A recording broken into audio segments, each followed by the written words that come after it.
I was initially just thinking about it for preschool, for our youngest daughter. Like a lot of parents, I was skeptical. You know, what is Waldorf? I've never heard of it.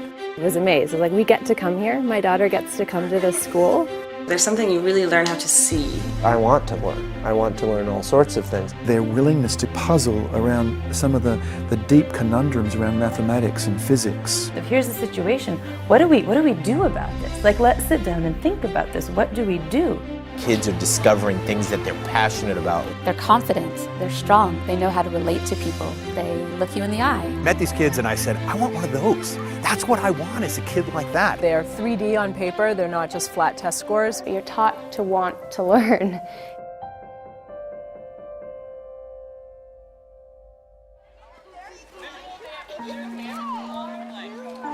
We didn't have the intention to look for a Waldorf school or a Montessori school. We started visiting preschools to try to get a sense of which preschool would be the best fit for our son. The first time I came to Waldorf, I just remember the smells. It smelled beautiful.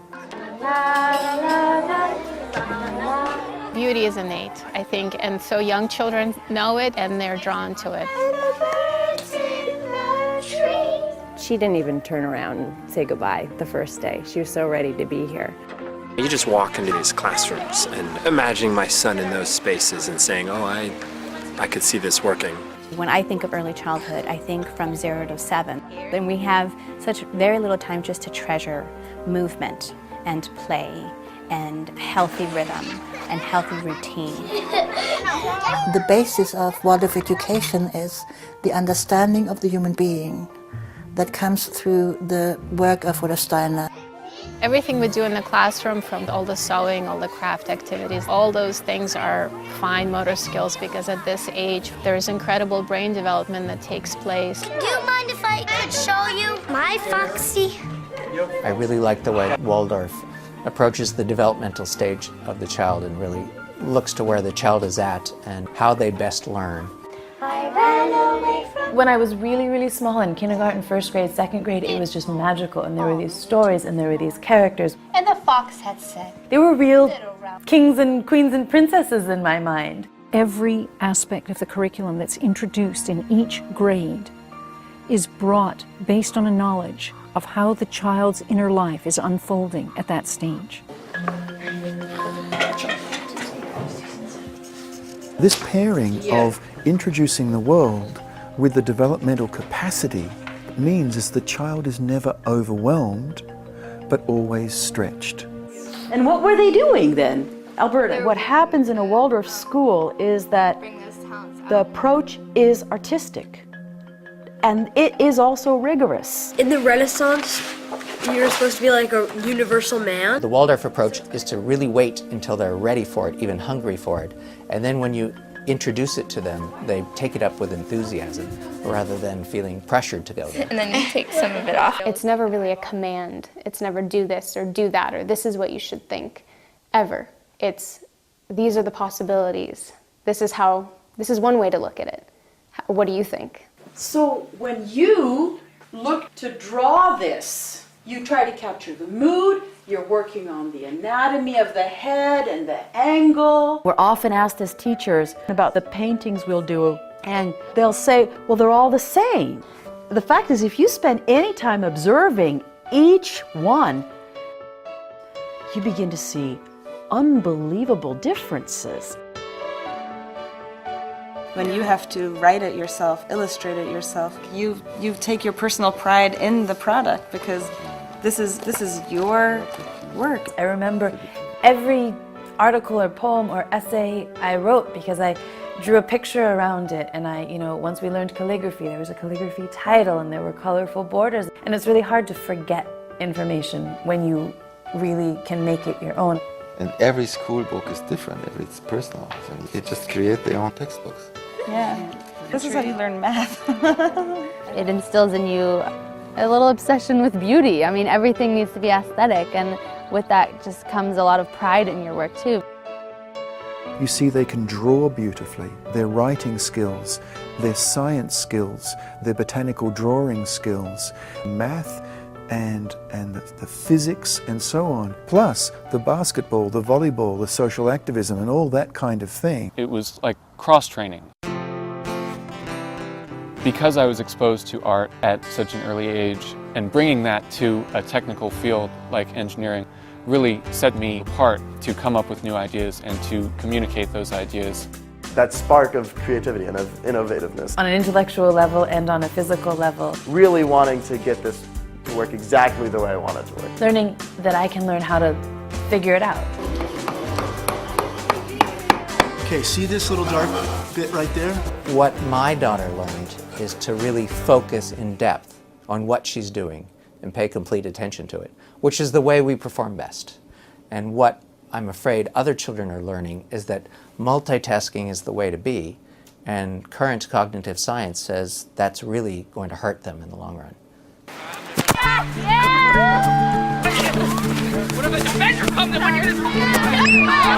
As a father with a son here, I mean, I want him to develop, you know, his physical abilities. It's a very important part of the middle school curriculum. We like to win as much as anybody else. Good. And it builds pride in a class and it builds pride in a school. The way sports and athletics is offered here, it's done in a more balanced way. I don't think that the sports department is more important than the music department. I think they're both equally important. I think 2 foreign languages and woodwork and handwork and gardening and sciences and language arts are just as important. They put their physical energy to work in different ways. And when they have that body energy that they don't know what to do with it, Marin Waldorf says, great, we'll teach you. Well, in the 3rd grade, we teach self-sufficiency. And with the shelter block, they learn about what people need to build a shelter. Why do they build shelters in a particular place? Why do they use the materials that they use? A mud house from Botswana. Dobo, it's built in Papua New Guinea. It's a hobbit hole. A gangplank to get to the ferry. An Arctic igloo. It's made out of mud. Swiss lake house. Brazilian stilt house. An Indonesian tree house. Drawing, painting, woodworking, gardening, sewing, knitting, it all ties into each other and you see the interconnectedness of things. Movement helps to integrate all the things that they're learning because you don't only learn with your eyes and your ears and your head. You really learn with your whole body.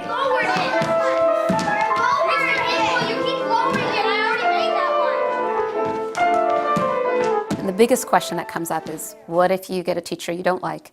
What if you get a child that you don't like? You can't just not like your teacher and sort of sit in the back and get away with it. You have to work through things. There wasn't like, oh, those cool kids, or you're not cool so you can't be friends, or ostracizing a girl for her looks. Being able to look people in the eye and say, I disagree with you, but that doesn't mean we're enemies. That doesn't mean we hate each other. The beauty of this curriculum is that you've made that commitment to go that much deeper. The deeper the commitment, the deeper the respect and rapport that a teacher will have with a student, the better that student will do. Who can make a declarative sentence? As they get older, they become more interested in doing what you want them to do because of their love for what they're being taught. And in the younger grades, their love is more for the teacher who stands before them. My children love their teachers, and the teachers love my children. And when the teacher loves the child blossoms. And when the child loves the child can learn from the teacher. That's an essential ingredient in education. The teacher becomes a representation of the best of humanity. And that is what the child is looking for. Well, when I hear our class teacher talking about my daughter, I know that when she says, Katie's getting it or not getting it, she's talking about my daughter and what her individual capacities are, and not just any other 3rd grader. It's a true partnership. I know that when a child is struggling, I can really have a frank conversation with their parents, and that we will work together to find a way to support their child. In the beginning, I was quite jealous because Rudolf Steiner has given almost everything about the child to the teachers. When he talks about child development, he gave them a key to how to heal through education, because education can make ill and education can heal. We had this experience with our son Eli. He was very shy, and the other schools made us feel like this shyness was going to be a major problem. And Marin Waldorf School said, nope, Eli is going to come to the world in his own time. And if you just, let him come to the world, he will come. And he did come to the world. And I think it was because there wasn't this incredible pressure to make him do it when he wasn't ready.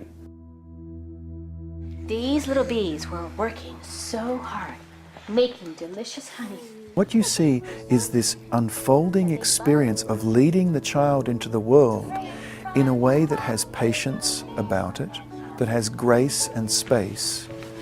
And what you then see is a child when they graduate who can do remarkable things. We're often asked as teachers, are you preparing them for the real world? Are they going to be able to get into this high school, that high school, this university? And I think we're selling ourselves short if that's all we're looking for. Because my answer would be yes, and more. People who can also think outside the box, people who can create new forms. That first semester in high school was a time of having to adapt to a really different kind of learning, but I had learned how to learn really well. Yes. They come to high school with a good sense of themselves, and I know they also know how to be in relationship with adults. And they are prepared, I think, as thinkers and writers in ways that many other students aren't. They don't just do the status quo, they'll go one step beyond, and there's too many kids that have the same test scores. We want to see students that kind of pop off the page. I took my creativity and my initiative that I used as a child and said, I see something that could be created, and I'm going to use my imagination to picture a better world of something that we could create here in Shanghai. It's not just on the level of development of the intellect, but it is this whole human being, this physical, intellectual, emotional, and spiritual component. It's spiritual without being religious in the sense of organized religion. It's not preaching morals to the children, but allowing them to find their own moral within different stories that they hear or different lesson situations that come up. The values they're teaching the kids in the classroom is helping the parents keep those values at home, and I think we are making the world a better place.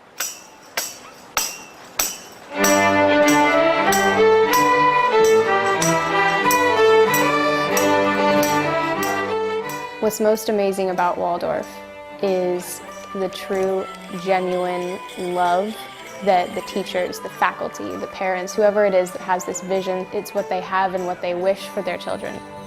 When all three were there, it was such a great feeling as a parent to know they're all safe in this school and they're all thriving. When you see your child develop, they're interacting with the world, they're interacting with their peers, they're developing all different aspects of their self. That's how you know that you made the right decision.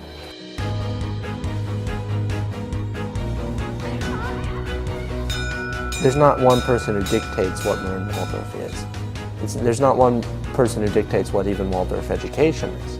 Marin Waldorf really is who's at Marin Waldorf. You can tell there's something that's beautiful about it, but you can't really describe exactly what it is. This incredible resilience, that's the word, resilience. That's what I see in the older kids at Marin Waldorf School, and slowly but surely, that's what I feel like I'm seeing in our own children. For me, it was the most tremendous gift that my parents gave me. I will keep Jonah in this school because not only will it teach him to be smart, it will teach him how to work and use his hands and be productive, and it will teach him how to be fully human. So why wouldn't you not want that for your kid?